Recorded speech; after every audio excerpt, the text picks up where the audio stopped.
I know in the first show we were talking about Yes. some of the things voters were upset about, and you've been on the campaign trail. I want you to tell me a couple of those issues. I know one of them that I want to talk about is the increase in vehicle registration fees, Yes. and in particular the late fee that was being assessed. I know a lot of people have been upset about that. I'm sure you've heard an earful around the state. I have, of course, first thing people talk about are jobs, jobs, jobs, and jobs. That's critical. And there's a lot of families out there. The women are worried about the family security net. If they're the bread maker, they're worried about their jobs. The men, even the pride of men losing jobs, the pride of anybody out there. That I hear a lot of. People are very worried about, as usual, their gun rights. And of course, that's kind of a Western value.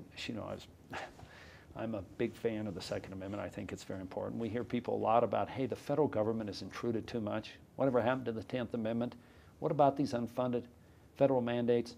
So you hear a lot about that. Now, where people are really upset about those license fee increases, the elected officials were not straight with the voters. I think the Tabor Amendment, as you and I both know, is not a no-tax amendment. That's not what it says. It says you come to the voters. We make the decision based on the merits of the case, whether it's going up or whether it's going down. We make the decision. They intentionally, not only just with the fees, but these last 13 tax increases, and now this proposed 100 tax increase bill, is an attempt to go around having to go to the people for a vote.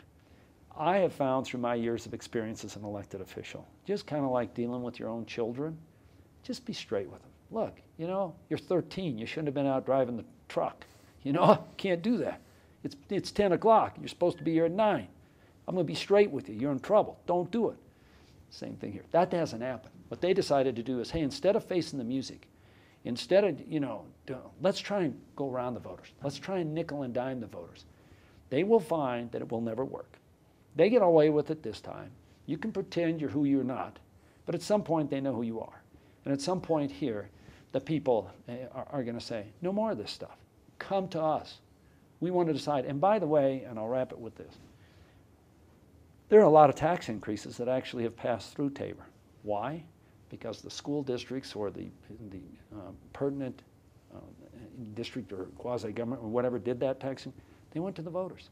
They made their case, and the voters in that particular area said, you know what, I believe in you.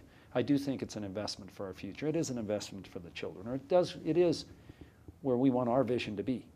But you try and cheat them once.